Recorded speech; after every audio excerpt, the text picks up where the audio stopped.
Okay. Welcome back. This is me, Paul. I don't think we're going to be getting into the book tonight, but he could surprise me. I just want to say before we begin to everybody here and those listening on the internet that I am well. I've actually been well, let's say recuperated from the surgery since, let's say, March.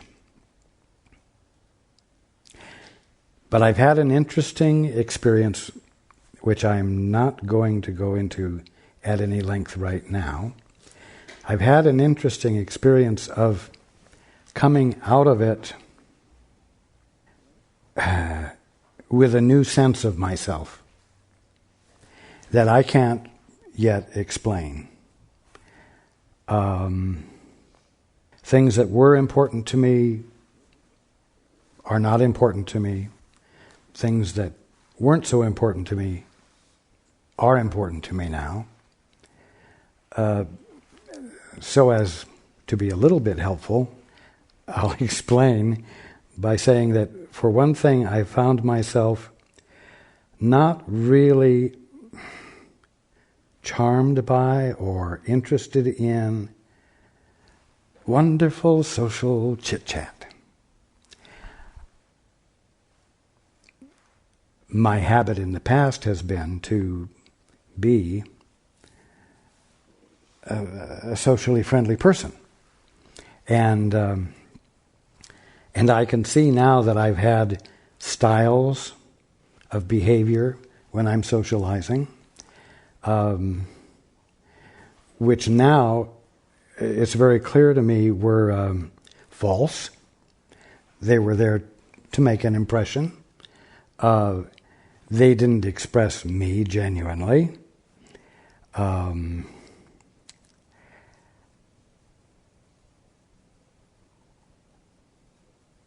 I have been, since December, rather private.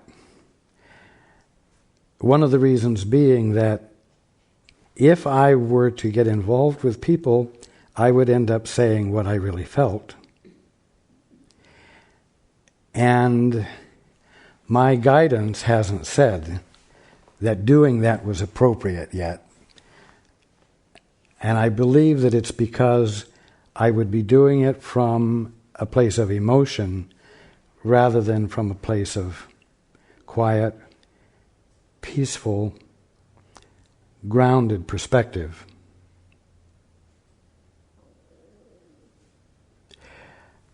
It's a strange experience to find yourself being differently. And it's made me think a lot about what Raj has been saying, especially from July on to December of last year, when he spent a lot of time talking about me.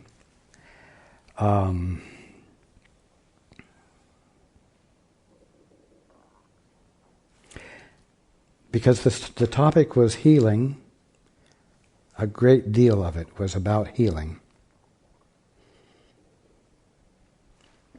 And that healing is another word for correction, which the Course speaks a lot about. Correction meaning actually being involved in being changed. And somehow, through the time that I was in the hospital, change occurred, and I have experienced myself, as I've said briefly, in new ways.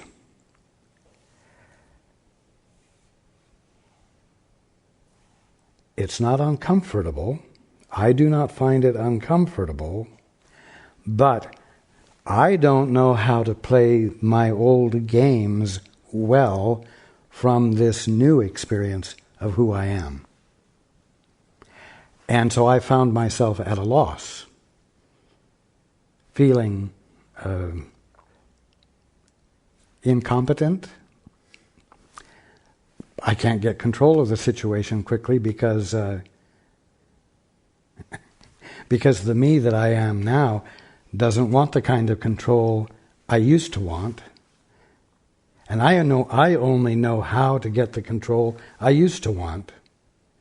And so situations require me to draw from some new sources. No. It causes me to draw from a source I've been familiar with, which haven't been my old resources. And that's the key.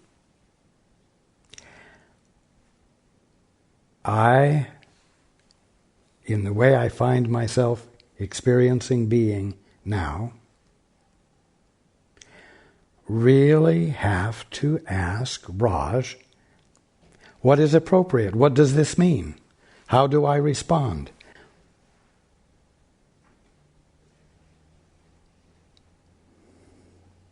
In a way, the Paul that Raj was describing, that went to Disneyland,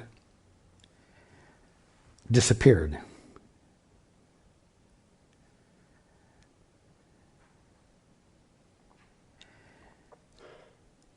And I guess what I'm learning is that just as when we start a gathering, I say, I allow only for that which expresses the Christ consciousness. And I allow only for that which is in harmony with the purpose of being, capital B being, meaning God.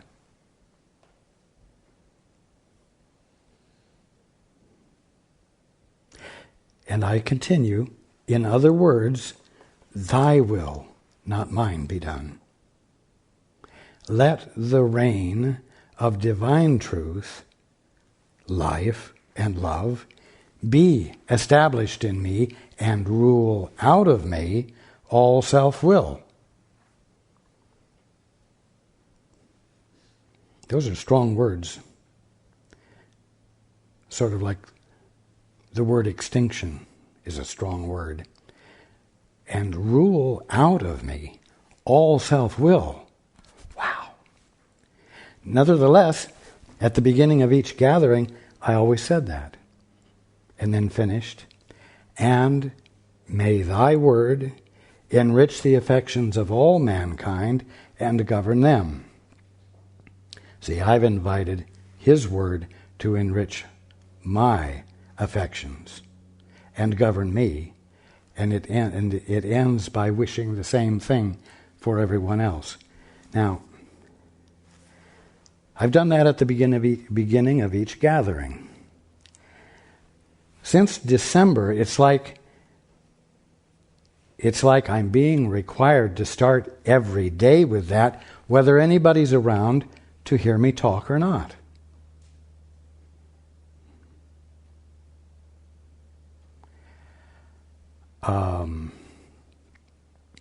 It's like that's the requirement. It isn't what I feel inclined to spontaneously do. And I suppose I'm sharing this because I know that what I'm going through is part of correction occurring and is part of healing occurring.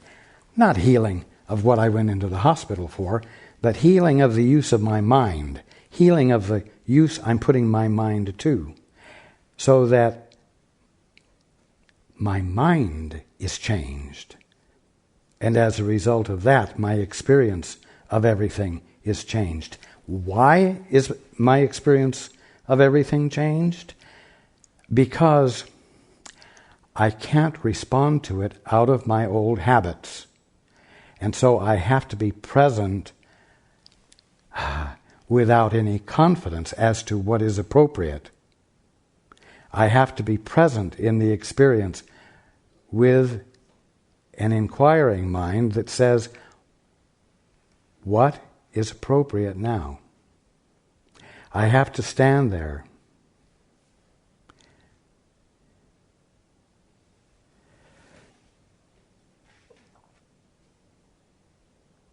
Letting divine truth, life, and love be established in me and rule out of me all of my old inclinations to take hold with all of my old habits of being sociable and presentable and respectable and never offending anyone. So,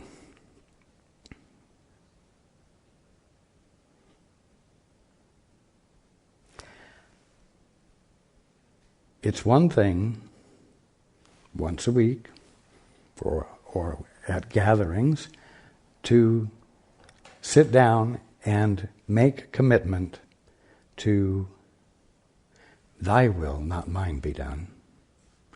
It's another thing to engage in that every day. As many of you know, Raj has been saying for a long time to me, let me respond to everything. In other words, I am to turn to him and let him respond to the gas station attendant or the grocery clerk or the friends or the ones who want to be sociable and meaningless and silly and so on and so forth.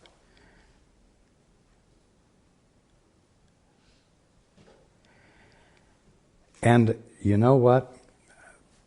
My conclusion here may be false, but it's my sense that there aren't thousands of people clamoring to listen to Raj because Raj doesn't please everyone's egos. Raj puts everyone else, as well as me, right on the threshold of being willing to acknowledge that we don't know what anything means, that we don't know what anything is really for, and that as long as we're trying to behave on the basis of developed habits of socializing, we will not allow for what we genuinely are to come forth. And we will not be out from the place of excellence in us that is utterly original, never repetitive. And so, if one is going to listen to what Raj is saying and implement it, it is going to mean that we're all going to have to stand in any moment of our day, whether we judge things to be going well or not, and reach for knowing that goes beyond our best judgments and our best thinking habits, and stand in that vulnerable place where the miracle can occur. What's the miracle? A sudden shift of perception.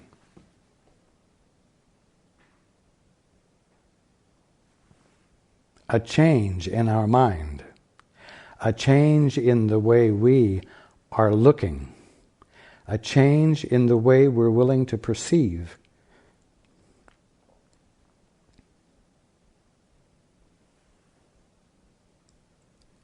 A being made new.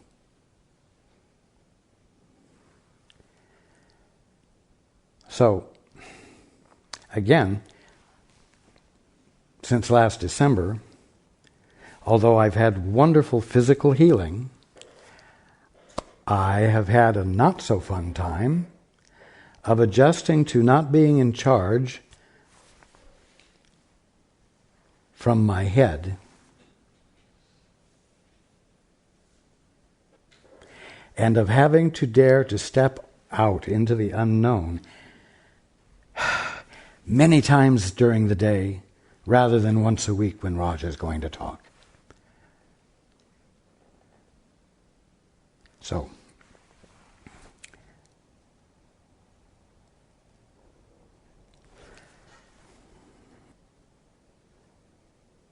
It hasn't been the most fun, but I'll tell you something. I feel like progress is occurring. I feel change occurring. Not self-directed change, but change that is coercing me in my intention to live out old habits, to abandon them, and not operate on the basis of the comfort that they have always provided me.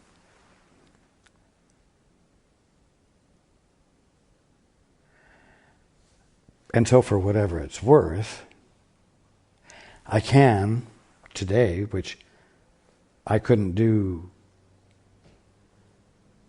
last November, look at any one of you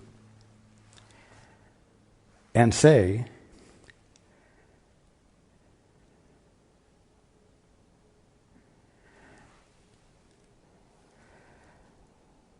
let it be rough if it's rough. The only thing that makes it rough is the reluctance you bring into play, the resistance you present to being changed.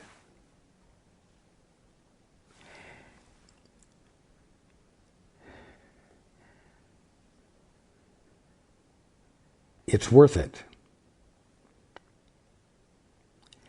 And just because it's rough doesn't mean you're doing something wrong.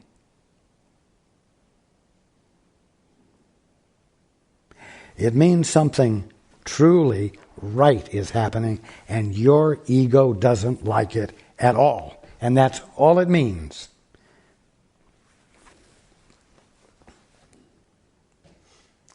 So, I've missed these get-togethers, and I'm really glad to be together with everyone again. So let's take a few moments to be quiet and find out what Raj has to say.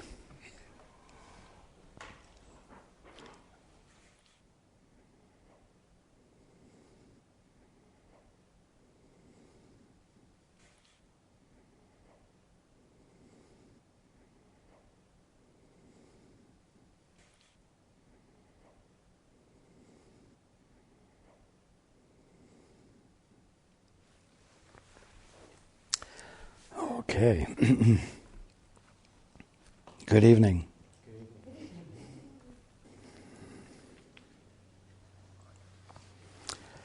And welcome to everyone who's joining us on the internet.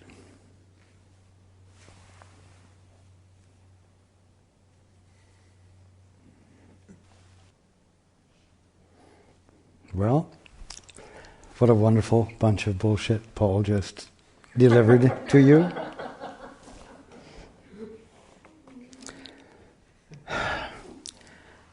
I say that because who on earth was he speaking to? He was speaking to all you orphans out there, giving you encouragement as to what you might experience in the last stages of your orphanhood, and perhaps to inspire you to listen to guidance a little bit more than you've been inclined to, which isn't a bad point.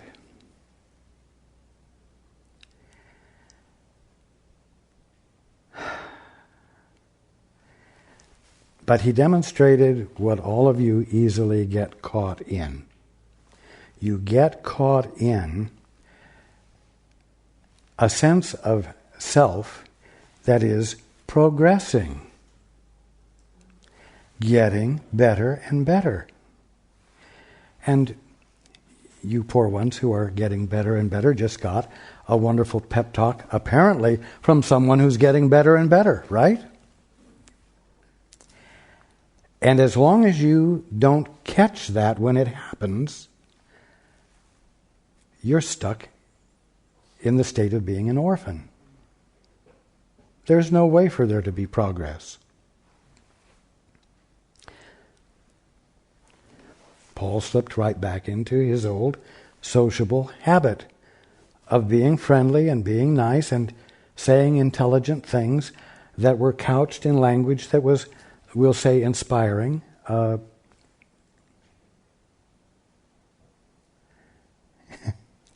But he was not in a position to look at what he was saying and describe it as bullshit, which I did in my first sentence.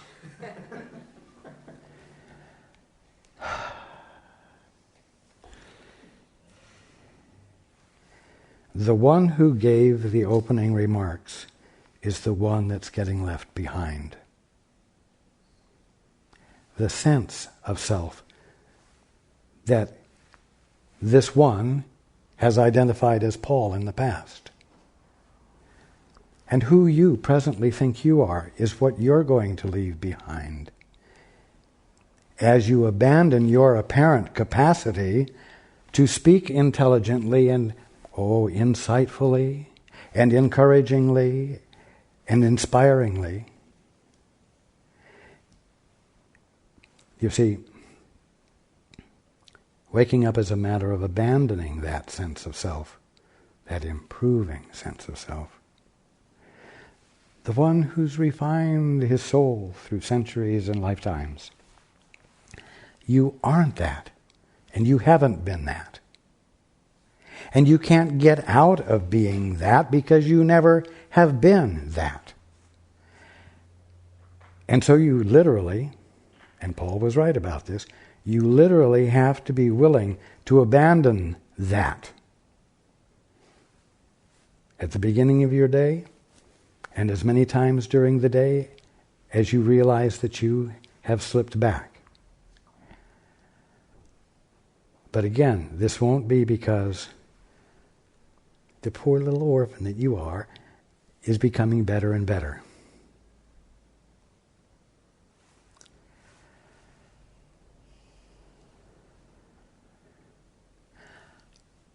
When you go to a zoo, it says, please don't feed the animals. And you need to have a sign on your refrigerator door or on the dashboard of your car that says, please don't feed the orphans.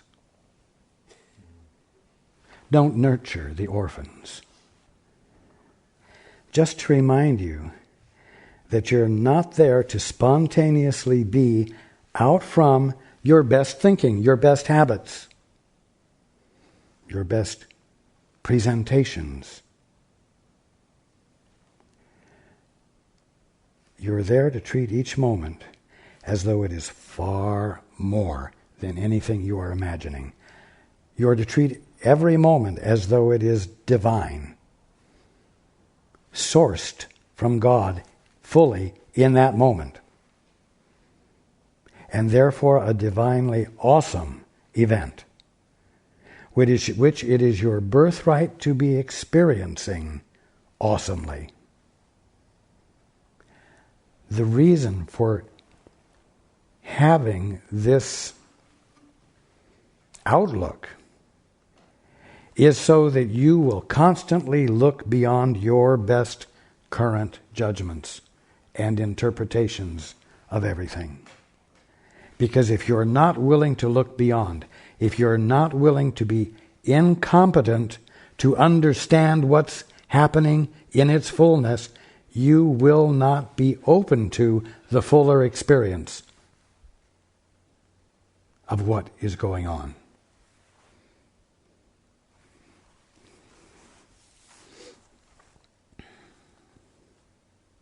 Now, we are going to resume reading the course. But I'm going to ask something. I'm going to ask all of you who are willing, from this night on,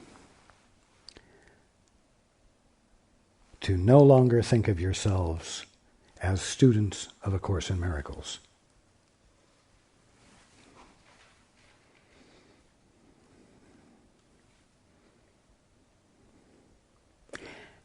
As long as you define yourself as a student of A Course in Miracles, or a student of this, or a student of that. You withdraw yourself from your relationships with your fellow man into a very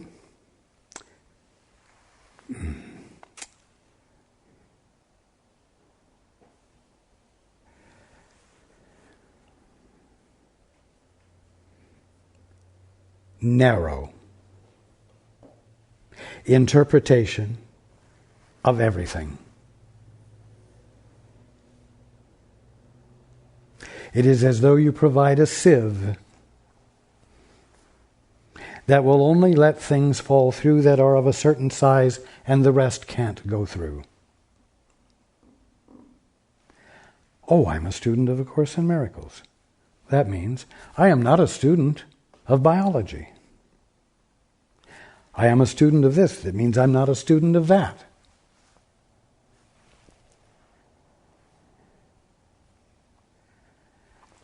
A Course in Miracles better be, for lack of better words, an adjunct to your being,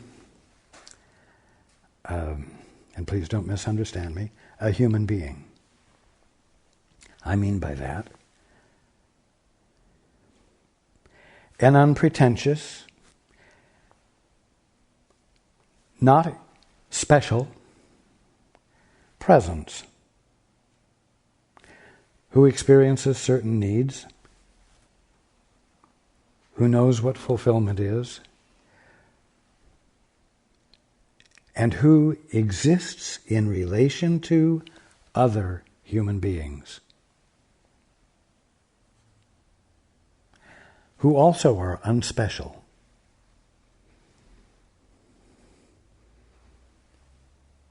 In the lack of specialness, you can relate to each other without falsehood, without pretense, because you haven't forgotten who you are.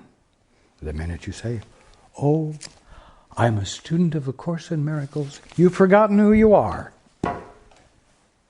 And you're not wholly available to your brothers and sisters. Now, in the simplicity of being, you, right now, want to know what truth is. You desire to know what truth is. Whether it's called A Course in Miracles, or whether it's called the Bible,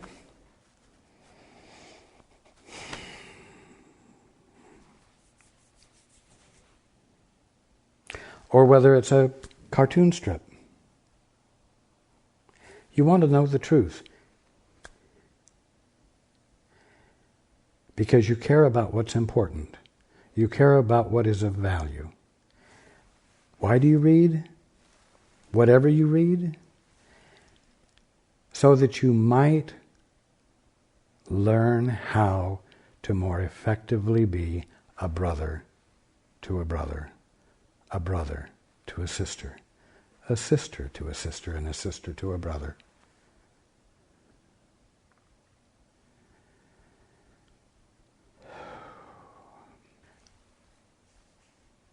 I will probably offend someone with this statement, but I indeed find many, if not a majority, of students of A Course in Miracles to be consistently unkind to their fellow students of A Course in Miracles, and to everyone, but especially to other students of the Course.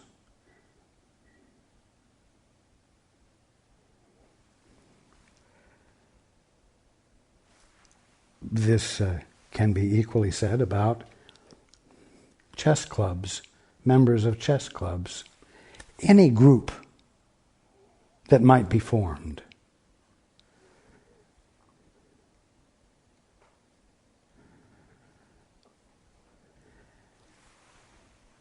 Here's a question for you. Can you become still within yourself and hear the Holy Spirit speak to you?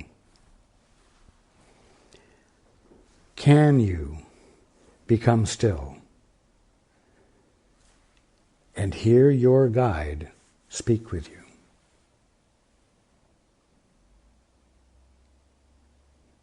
Some of you can. Most of you can't. And you know what? Those of you who can't have no grounds for being arrogant with your fellow students of the course or with anyone, because you're not doing so hot. What it means is that, we'll say, arguing with your fellow students about a point of truth is more important to you than connecting with that place of excellence within yourself, the altar within you, where your connection with the Holy Spirit is forever functioning, and where your connection with your guide is always open.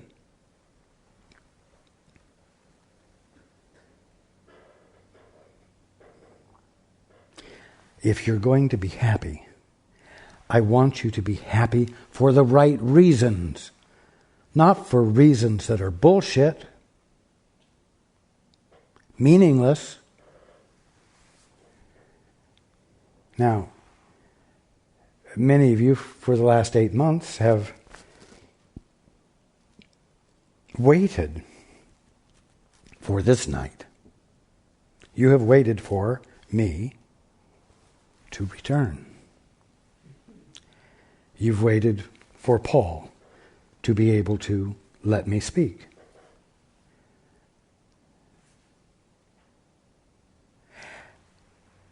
And many of you, when you found that we were going to get together this evening, were overjoyed. Well, you know what? I want you to be overjoyed when you've heard me within yourself.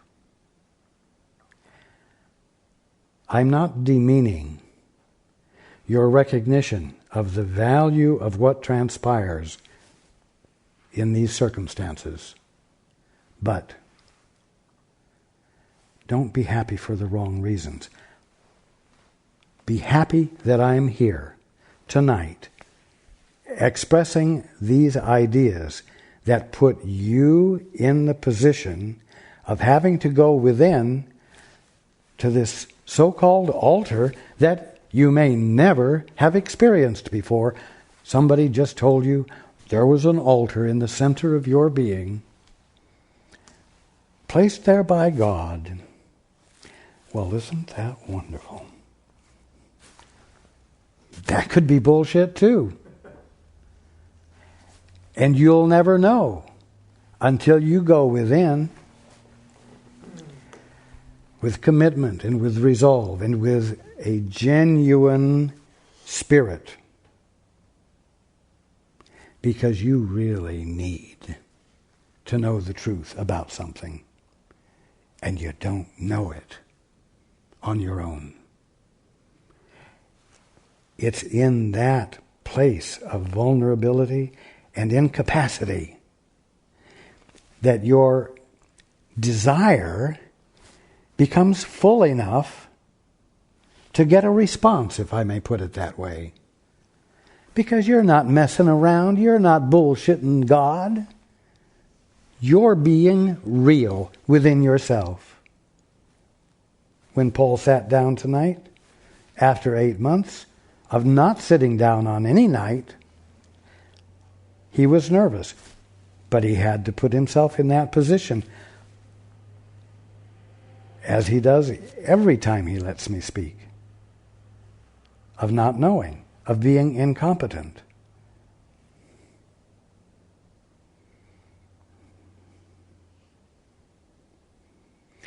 He even approached this evening with the attitude, well, I'm not going to set a fantastic goal for myself. This was what he said. And he was encouraged to do this by his son, Christopher. I'm going to do the best I can. And then I can't fail, even if Raj never talks, and even if everything that happens is a total flub.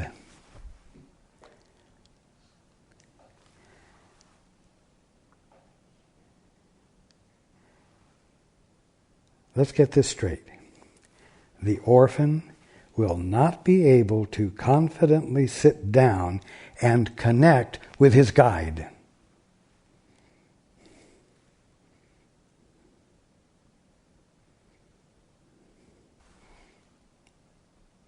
The orphan will always have doubts. The orphan will be uneasy. In fact, it will never be the orphan that sits down to listen to his guide. But the orphan will be there as the real one that each one of you is, sits down to talk to his guide, and that orphan will kibitz you and say, probably isn't going to work. Oh, come on. You know there really aren't such things as guides. You know these people are all fooling themselves who are in touch with their guides. Oh, they're just really just fanatics who say they're overcome by the Holy Spirit. The orphan joins you as you sit down to listen, because the only one who will sit down to actually listen, to learn, to connect with the experience of truth is the divine one that you are, who is registering in your mind enough to cause you to abandon the instructions that your ego is giving you, to abandon the habits that the orphan that you have thought you were has been bringing into play over and over again that keeps you from waking up.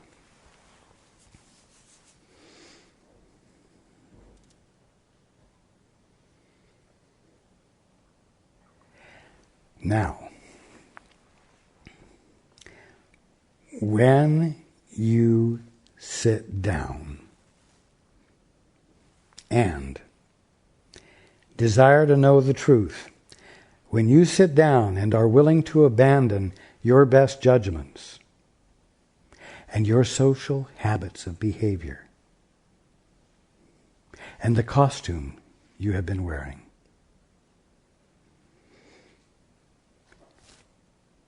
and you are present in whatever circumstance is going on, without preconceptions, with a true desire to know how to be appropriate, how to be utterly appropriate, and to identify fulfillment in that moment, you will be infilled if you genuinely desire to know. If you are more intent on knowing than being influenced by the orphan sense of self that you have thought you were, which is kibitzing you and discouraging you.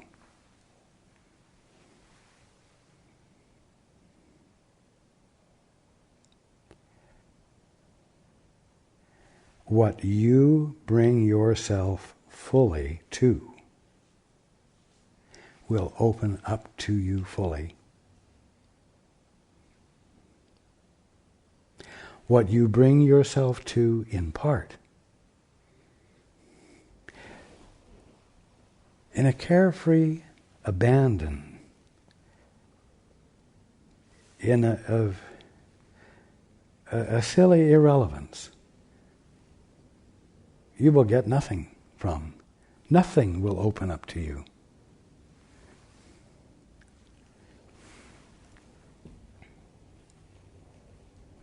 Usually, that which causes you to desire to know something unequivocally is an experience of need that has overwhelmed your arrogance. That in you which thinks it can handle anything. Need that causes you to experience need rather than triggering confidence that you have, causes you to be real, causes you to be genuinely honest within yourself. Unfortunately, need is one of the few things that will cause you to arrive at that kind of inner commitment and genuine honesty. And it's a shame, but it's better than nothing bringing you to it. So be grateful when the time comes. Be grateful when you really are forced to lean into and rely upon something other than your best goddamn sense of who you are in this world and who you have turned yourself into and made yourself to be.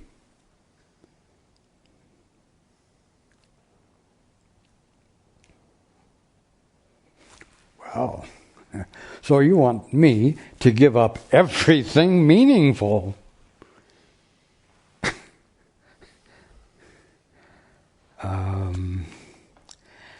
Can you make it any more palatable than that, please? No.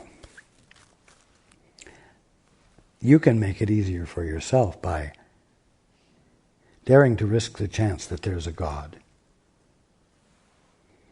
without having to get at the end of your rope, and without feeling need so greatly that you have to abandon any capacity you thought you had to cope with it, and ask for help while you still think you do have the capacity to cope with it. You can make it easier for yourself by abandoning the capacity to cope that you think you have and asking for help, asking for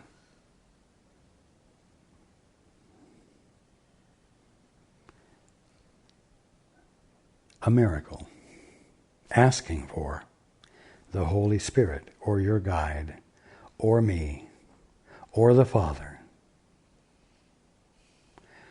to bring about a sudden shift of perception, a changed mind, not at your hand, but at the hand of the Father, at the hand of one who knows, with a capital K, who you really are, and will help change your mind, bringing it into alignment with the truth about you, so that you are strengthened by your own clearer experience of the real you and what makes it real and what makes it of value.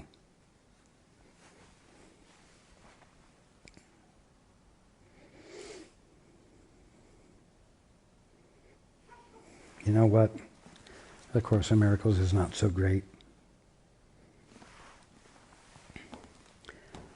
What's in it can promote stuff in you that's great.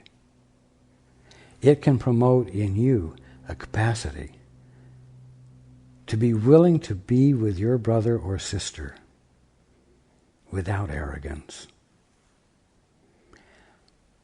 coming from a simple genuineness of love within you that allows you to feel the need your brother has and not discount it, and to want to know what would meet the need, not so that you can escape anything, but so that you can be present as need is transformed into correction. Need is transformed into healing. Why? Not because you had magic words of truth or well-developed spiritual power, but because you found it more valuable than anything else to be willing to be present in the presence of the experience of need and not try to escape it, and wish to know the truth. Not the Course in Miracles truth, not the Catholic truth, not the Christian Science truth. Truth itself. Truth. Truth is what God is being at any given moment, in any given spot. You want to know the truth. You see, truth isn't an intellectual string of words. Truth is the experience of what's real. Truth is the experience of what God is being. Truth is the experience of what capital G, good, is being. Right here, right here, right here, right there.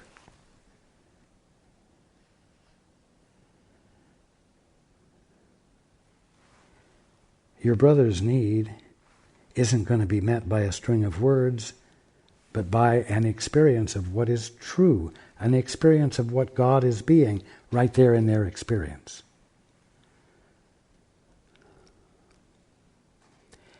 And you can have no idea on your own what will cause that miracle to occur, that sudden shift of perception. But you can be the presence of love that cares enough to not hold your dear book learning up in your brother's face to heal him with, but to value what you read there enough to be present with your brother, being the presence of love, being the presence of the desire to know the truth that will constitute the correction.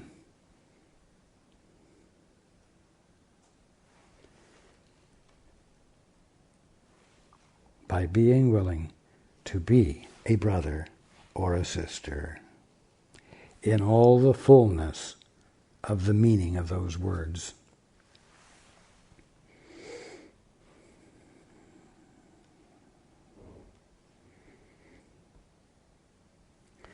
The presence of living love that it is your function to be is very different from being the presence of the capacity to spout words of truth.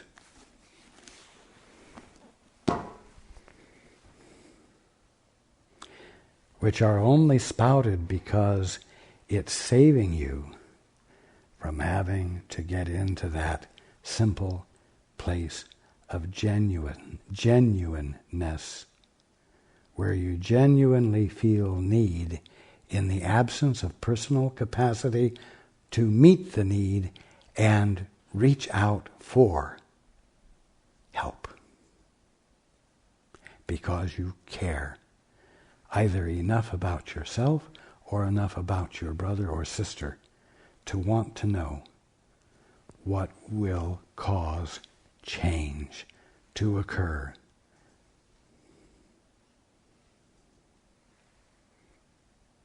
Transformational, healing, beneficial, truly beneficial healing and relief and release.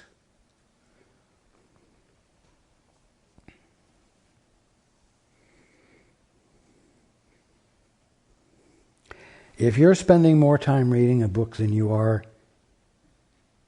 relating to your brothers and sisters one-on-one in a real and genuine way, don't call yourself a student of mine,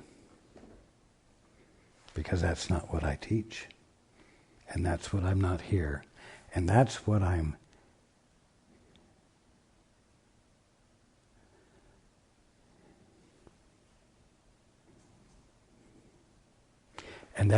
not here to encourage you to do. I am here to encourage you to do that which heals.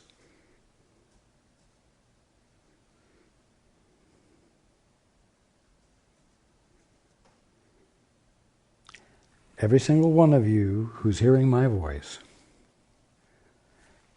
actually knows enough, actually knows all you need to know in order to justify not getting hung up on words and daring to turn to your brother and sister with care and with love. Those brothers and sisters who come into your experience, who you find that you're faced with and have to deal with, and finding them to be all the justification you need for saying, Father, what do I need to know here? Oh, but it's sort of a messy situation I'm faced with. Can't I just go sit down with my nice clean little book with all the pretty words that are so neatly spaced and they're not disturbing? They're so orderly. I get peace just looking at the page.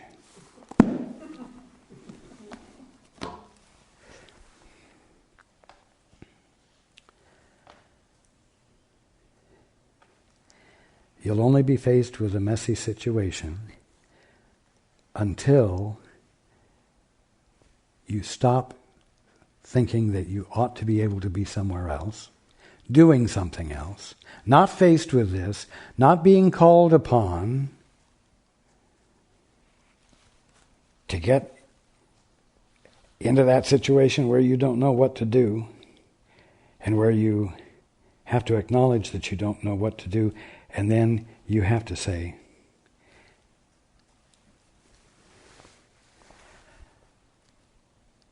I ask that place of excellence in me, that excellence of my being, to reveal to me what will meet the need here.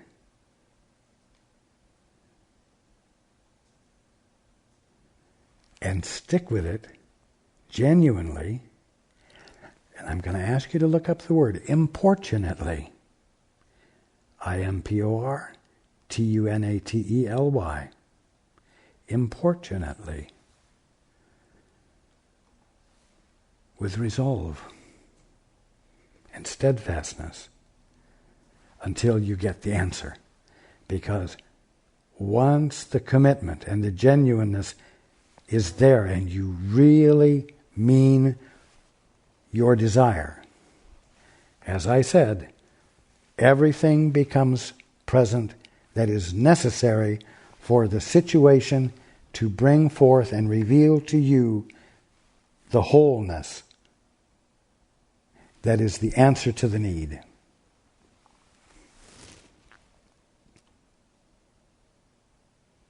You watch Paul do this every time we get together.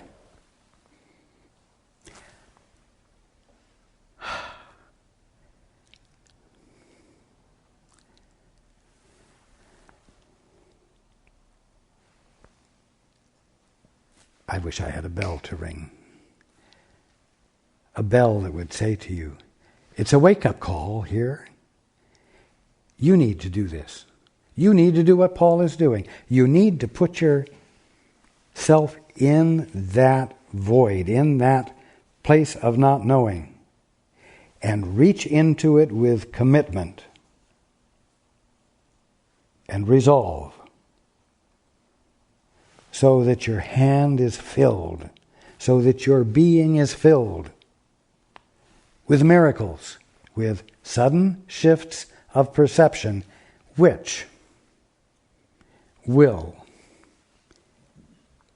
inevitably and unavoidably become manifest as things to do in your experience, or steps to take, or places to be at a certain time in order for wonderful and unexpected things to occur that, I'm going to say, physically identify fulfillment beyond your imagination. So that you can walk through your day and see what you've always been seeing, but suddenly you can see God in it. And you can see that everything that you've been confronted with has been significant, and it's been escaping your notice.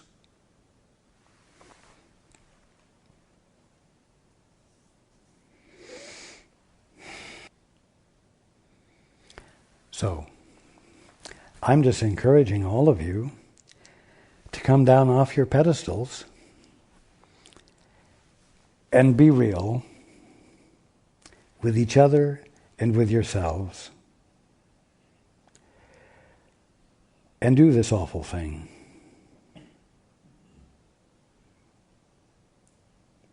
Of asking for help, of asking for clarity, even though you feel perfectly competent to cope with it all yourself. It's this self-reliance, this isolated, private self-reliance that effectively blinds you to reality.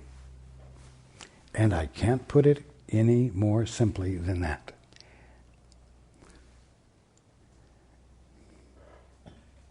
Now, I will be back.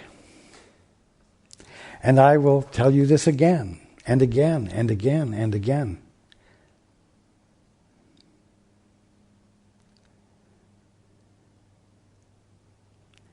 Not to improve you, but I will say to wear down your resistance. To let that which seems foreign become less foreign because it's more familiar intellectually.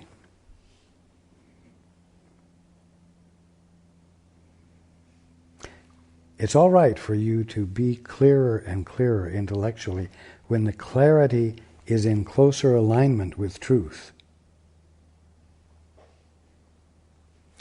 Because when you are moving into closer alignment with truth, you are not moving into closer alignment with your orphanhood and the developing of skill at remaining asleep a little longer. So,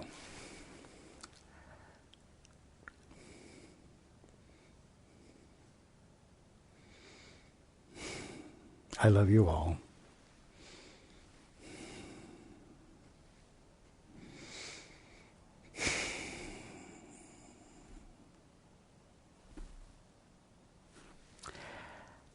And I look forward to being with you next week. And I hope your week has a little rigor to it. Rigor that you've brought.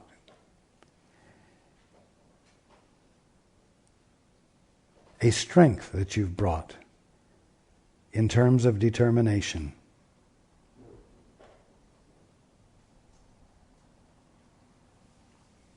Determination to know the truth so that you can simply be the presence of love with your brother and your sister.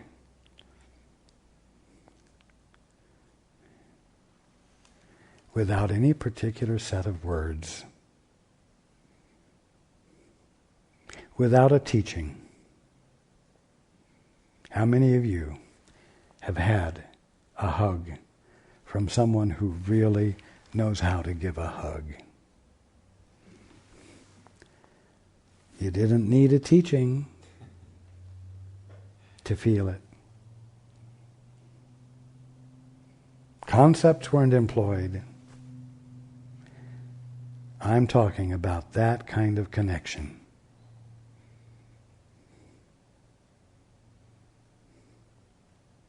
And I'll tell you, steer clear of a hug from a student of A Course in Miracles. And steer clear of a hug from a Catholic.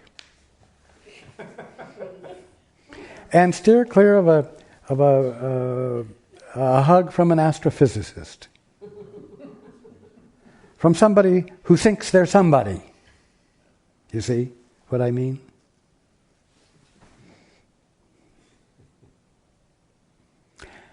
If an astrophysicist or a student of the Course or any of these try to give you a hug, don't avoid them. Just give them a hug. You don't have to take their structured hug. You can be the one, maybe the first one who hugs them wonderfully. And suddenly they feel what a hug from a nobody feels like.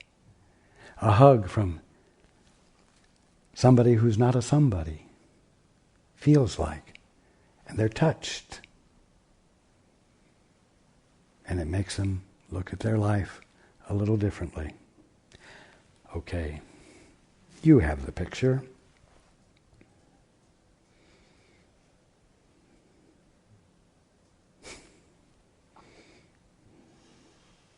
Good night.